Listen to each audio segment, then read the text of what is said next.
you are wrong. That you have a very wrong idea about yourself and about the divine. So what is the most important point is surrendering. The word Islam means surrender. But Muhammad Sahib has described what you should have before surrender is your realization. But you have seen after realization, people take time to settle down. But once you are settled down, you understand that you are under a protection of the goddess, that you see every day how it works and how it helps you. Many people who are in Sahaja Yoga so-called have great respect for me, but are not fully there. Then they suffer and they have problems, and then they ask me, Mother, how is it I have got this problem? I don't tell them, because you can't tell anything to human beings, you see, they are very aggressive. But the fact is, because you are not one with the divine. And with the divine, if you are one, you will have nothing but compassion and love, nothing else. And everything you will do so smoothly, so nicely. People may not understand. Like they crucified Christ, they did all kinds of things, agreed. But now, you should ask for the protection of the goddess, because that is the greatest quality of the goddess, that she protects you from all problems, from all troubles, from all kinds of nonsensical, things that can happen. And there are so many things that happen. I tell you, I was told that one of the leaders of Sahaja Yoga was killed. I said, not possible. And the fellow was in Rome. He was not killed. So it's not possible that a young man should be killed like that. Of course, till somebody is old, you have to die. But that he was killed was not the right thing.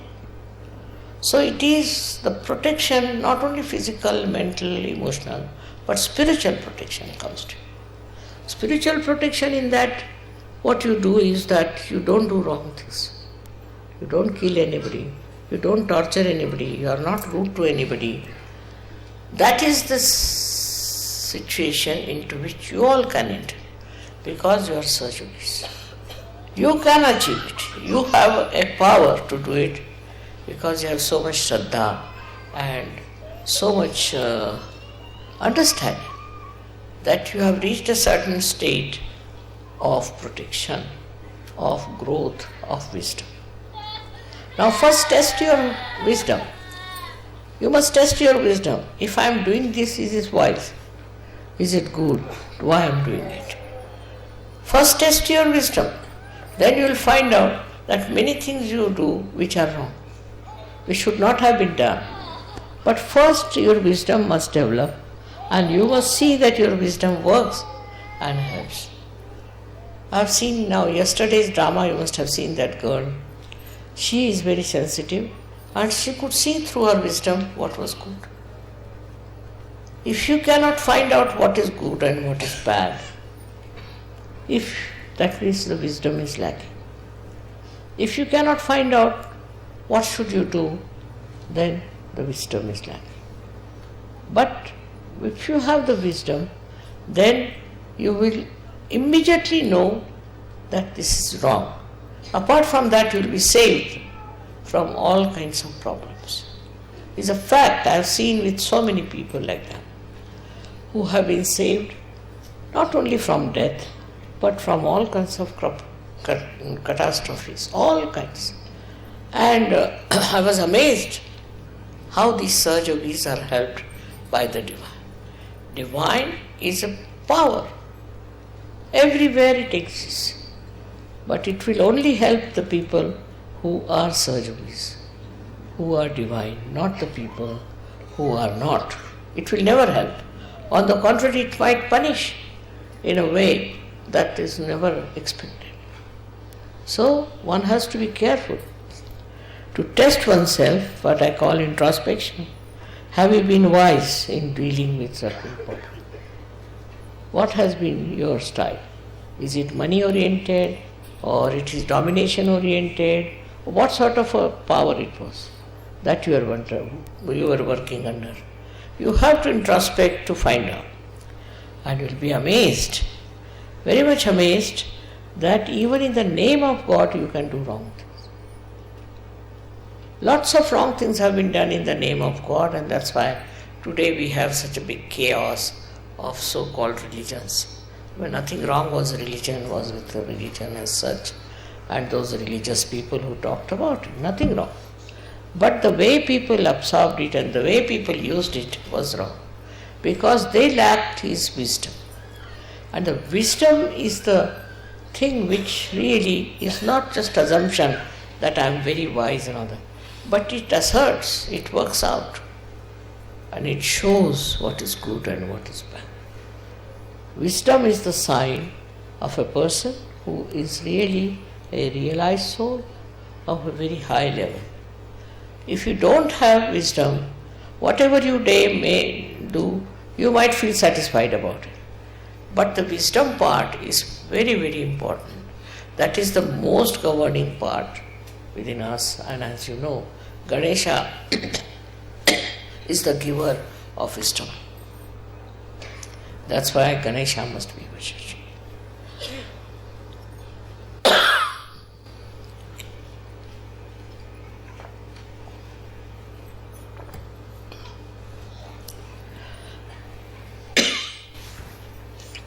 With a proper upbringing, with Sri Ganesha is established, who is nothing but the giver of wisdom.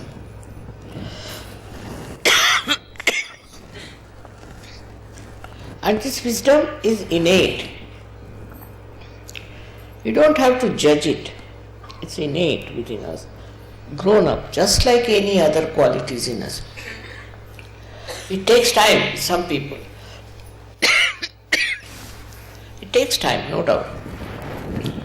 But once it comes in, such a person becomes quiet, simple, and absolutely truthful. He knows about it. And this is the thing one should develop, is how far am I wise? You see, in this world people are protesting for this, protesting for that, fighting for this, doing all kinds of things. But if you have wisdom, then you don't have to do anything of the kind. What happens? That automatically people understand that he is a wise man. From ancient times, everywhere, a wise man has been praised. He is not worried about his financial side or emotional side, nothing. What he is worried, have I been a wise person? That is the first sign of the blessings of God. The one who has blessings of divine is a wise person. He is very wise, and his wisdom is shown by his silence. And the whole power, the divine power, uses that person as a media and works tremendously. That man himself is surprised how it has helped him. A woman can have that, a man can have it. Anybody can have that wisdom, that profoundness, that temperament, which is so beautiful and so empowering. Such a person doesn't curse anyone, doesn't bother to curse anyone, but it works. He never gets angry with anyone, but it works. He doesn't lose temper, no. But some temper works and harm you, which you never expected. It is within us, within our power as human beings, to be wise. I have seen animals have such a sensitivity to vibrations, extremely sensitive. How? Because their wisdom is intact. It works in them, they are not conscious of it. The difference is human beings are conscious of their wisdom. This is the only difference. Animals have wisdom, but automatic, we should say natural. But we have inculcated this, or we have developed this wisdom within us. Through what? Through our meditation, through our understanding bhakti and shraddha. So it's very important to understand the value of bhakti within us. You cannot superficially touch it. Those who are superficial will never get it. Wisdom only comes through understanding what is wisdom is. You might find somebody extremely wise, maybe your servant, maybe your driver, maybe anyone, and you are amazed how such a person can be so wise. Because maybe from his last life he has got it within him, or he has gone into it and he found it. It's not the state of one person, it's not the property of one person, but it can belong to many of them. So the Sahaja is the one who has to have that wisdom. Why I am doing this? What is the need to do it? They don't have to ask any questions, they just don't do wrong things. They just don't do wrong things. They are always on the right path. That is the sign of Sahaja, I believe, and which is the blessing of the goddess. If there is the power of the goddess working in you, you will have the wisdom to work it out. Now you have seen many people coming to America doing all kinds of things. They all have disappeared. There's no support to them. Where are they? They are finished. Because they are money oriented or power oriented, I don't know what they were oriented. And they have lost it. But for a person who is standing in his wisdom, is the sage as they call him, is the saint as they call it. But this can be, every Sahaja could be a saint, could be a sage. Every Sahaja could be that. But if you lose your wisdom, then you are no good. So I have to tell you one thing, it's your wisdom which will save you. Your wisdom will unconsciously help you. There was one gentleman, Sahaja, once he was going somewhere in the car and suddenly he decided to go on to another road, suddenly. And what happened, that on that road there was a very big accident and he would have been in that accident. Like that, there are many incidents people have told me, Mother, how we were saved, how we were brought to the brink of death and then how we are just alive. It is because the divine needs you. Divine doesn't want you to die or to finish off. It needs you very much.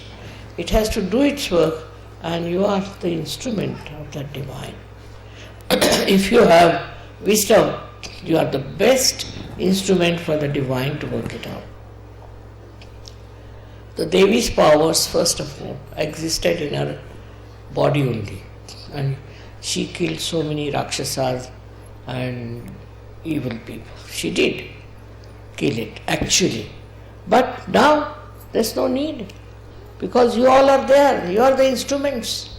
And it will all work out in such a way that all those people who are trying to destroy goodness, trying to destroy wise people, they will be killed. They'll be finished. They'll be destroyed. This is not to be done through any outside instrument or anything. It's your wisdom is the biggest instrument that will work it out. Do you know, when I came to America first, I saw such a horrible thing here, that people were running after some horrible gurus, and I never came. After 9 years I came. As I said, these people are mad. How do they follow these horrible people? And what do they believe into? They have no wisdom to understand what is the truth is like. And it works out now, today. You can see there are so many people. So that is what is the wisdom part. And if this wisdom comes to Americans, they will come to search of us. Not only come, but they will grow into it. But the wisdom will be to see what are we going to do, what are we going to get, what is our aim. All these things must be brought to them, which is not done normally. We must talk to them. I must tell them, what is within you is the spirit. You should become the spirit. Every one of them has said so. So why not do that? And why not become the spirit? So they will themselves feel, yes, that's true. She said that you should become the spirit. They'll go to church, they'll go to temples, they'll go here, there, so not understanding why they are doing it. They need some sort of a protection. That's why they go. But this protection comes from your spiritual status. Where do you find as far as spirit is concerned? Those who have enjoyed the spirit, I've seen, do not deviate from the right path. But those who haven't, they may call themselves Sahajogis, anything, but they can be very wrong. So first of all, find out about yourself. If you are a real Sahajogi, if you really want to be an instrument of this power, then what you have to do is to become full of bhakti and shraddha for that. And this bhakti and shraddha is very joy-giving, I know. It never makes you tired, it never troubles you, nothing. But it's very nourishing and beautiful. But it should be at the right place, with the right aims and right understanding. For all that, what you need again is wisdom. And you should try to find out, are you wise enough? Are you wise or are you not? It's very difficult for every human being to find out whether you are right or wrong. Because you see the effects of this wisdom all around. So the bhakti and shraddha to the goddess definitely gives you wisdom. We have had some people in India who did lots of bhakti, so-called, and showed lots of shraddha, but they were not. They were not. Just they were talking about it or doing all kinds of things about it, but they were not. So wisdom is something, a very innate quality, very innate. It's not superficial. You cannot just say that this person is wise or not. It shows that just like a power, it's a power of understanding and is supported by the power of the goddess. So she is the giver of wisdom. This is the biggest quality of the goddess, that she is the giver of wisdom. And wisdom comes as a part of the evolutionary process. Now she's brought about all the evolution so far, and to go further, she is going to make you a very wise person. Even an ordinary sage in a village, in a far-fetched places, is respected, if he is a real sage. But he is a stupid fellow, what can you do? He may befool you, may do all kinds of tricks and things like that. And then, does he get anything good for him? No, nothing. So first thing is, anybody who is supposed to be your guru or supposed to be the person who is guiding you must have bhakti. Bhakti of the goddess. Very important to understand. Modern things have come to such a limit that they have no respect for the goddess. No, they don't even talk about the goddess. And they just talk about something which cannot be explained and understood. If they talk about Christ, they won't talk about him, that he's the one who said at the cross, "Behold the mother." What was the need to say that? because he didn't want his mother to get into trouble. But he said, behold the mother. That means look out for the mother who is going to know. They all have indicated and they have said so. But still we are busy with our own ego and our own understanding, and we run after things which are not real. First of all, you must follow only thing that is real, not unreal things. For that also again you need wisdom. I think for that you need wisdom very much more. And that is something, whether you have the wisdom first or you have the blessings of the mother, it's between the two. So I have to tell you one thing, that before you people start spreading Sahaja Yoga, please judge yourself. Just see if you are wise. Also see for yourself if you have the blessings of the mother. Only the wise are the people who know whether they have the mother's blessings or not. For that, we have so many ways of understanding. First and foremost thing is meditation and feeling your vibrations on the photograph and facing yourself clearly. If you are a realized soul, are you really a good realized soul or not? Are you deep or not? Are your vibrations working out or not? If you can see that, then you will realize that greater than all ambitions, the greatest is to become a devoted, wise personality. That is the one that will give you the joy. Joy for all kinds of things. Otherwise, see, it is just a human being like others going about. Now the time has come for this to work out. It's a special time, I should say. Although quite a lot of struggle for me, no doubt. But doesn't matter, I know, because I've landed myself in the area where things are not so simple. It doesn't matter. But on the whole, what I feel is, you can support me very much. You can support my work very much if you have that wisdom.